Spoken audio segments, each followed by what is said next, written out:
Chapter 43. Marion's pulse quickened. He does? She asked the children. Why? What happened?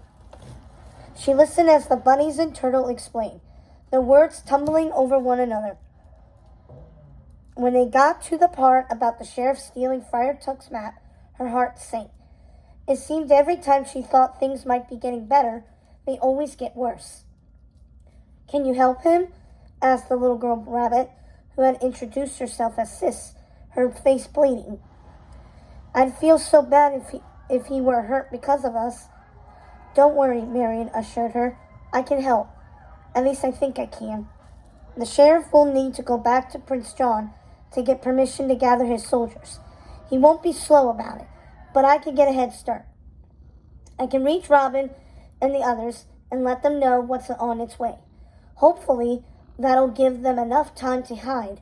She turned to Cluck. Shall we? I'd want to grab a few things in town first, Cluck said. Weapons if I can find any. We may find ourselves in need of them. Marion felt a shiver slip down her spine at the idea of real battle.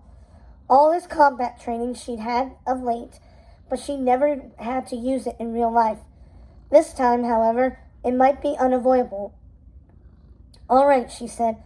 Get what you need, but hurry. Leave it to me, dearie, Cluck said, giving her a salute. She headed briskly down the path towards the town's main square and shopping district.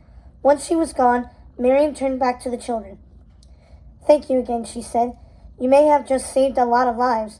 You are truly heroes, she added with a smile. That's exactly what Robin said, the boy rabbit Skippy cried happily. The first time we saved his life. Marion cocked her head in question. The first time? He was trying to escape the sheriff's men. We hid him in our house. He was really neat. He gave me his bow and his hat, Skippy sighed, enthusiasm deflating. But that rotten sheriff just broke the bow. Marion's eyes widened as Skippy held up the bow in question. It was definitely Robin's. It even had his initials carved into the wood.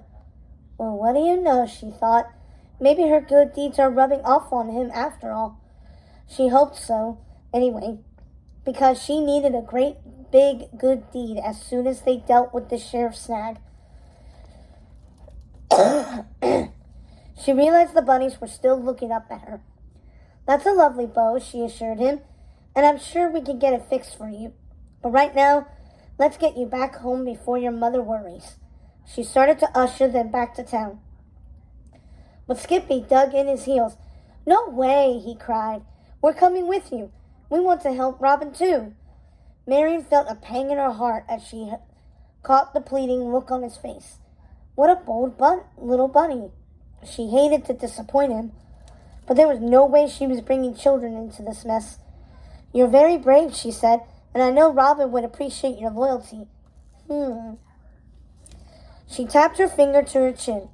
Perhaps we should go ask your mother if it's all right for you to join me in battle. Skippy's fierce expression faded so quickly that Marion might have laughed had she not felt bad for him.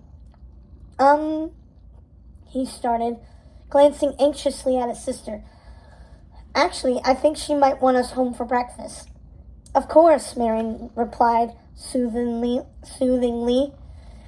One never wants to be late for breakfast, she ruffled his fur. Don't worry, she added. I promise to take care of this. Robin and his men will be perfectly fine, and they'll hear the tale of the young heroes who risked their lives to save them. Skippy beamed. Toby cheered.